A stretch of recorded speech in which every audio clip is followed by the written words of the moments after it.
Assalomu alaykum kanalim obunachilari. Videoni oxirigacha kuzatib boring, like bosib, obuna bo'lishni unutmang. Birinchi xonim Ziroat Mirziyoyeva raisligidagi fond nimalar bilan shug'ullanadi?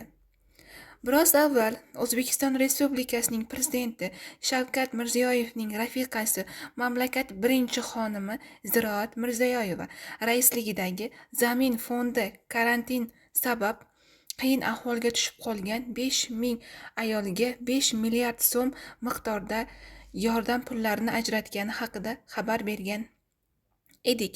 Bugungacha mamlakat birinchi xonimining qanday ish bilan bandligi haqida rasmiy ma'lumot berilmagandi.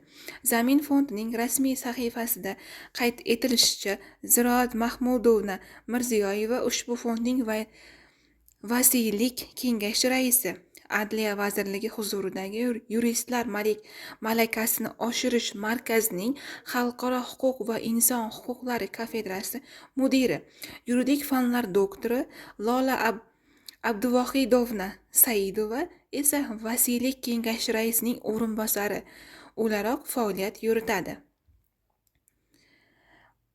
O'rmon xo'jaligi davlat qo'mitasi huzuridagi Ilmiy tadqiqot instituti loyiha rahbari, qishloq xo'jaligi fanlar doktori Zinoviy Bogdanovich Novitsik va Respublika ixtisoslashtirilgan pediatriya ilmiy amaliy tibbiyot markazi direktorining davolash ishlari bo'yicha o'rinbosari, bosh shifokor, tibbiyot fanlar doktori Abdumannob Abdumajidovich Abduqayyumovni vasiylik kengashi a'zolari qatorida ko'rish mumkin.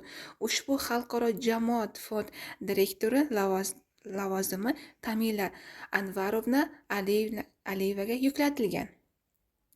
Zamin xalqaro jamoat fondining moliyalashtirish manbalari, xalqaro tashkilotlar grantlari, xalqaro va mahalliy tashkilotlarning xayriya mablag'lari, jismoniy shaxslarning xayriyalari. Bizning asosiy maqsadimiz mamlakatning barqaror rivojlanishiga ko'maklashish va aholi turmush darajasini oshirish, deyiladi fond rasmiy sahifasida. Ma'lumot o'rnida Ziroat Mahmudovna Mirziyoyeva mutaxassisligi bo'yicha muhandis, iqtisodchi, u 3 farzandning onasi, 5 nabiraning buvisi.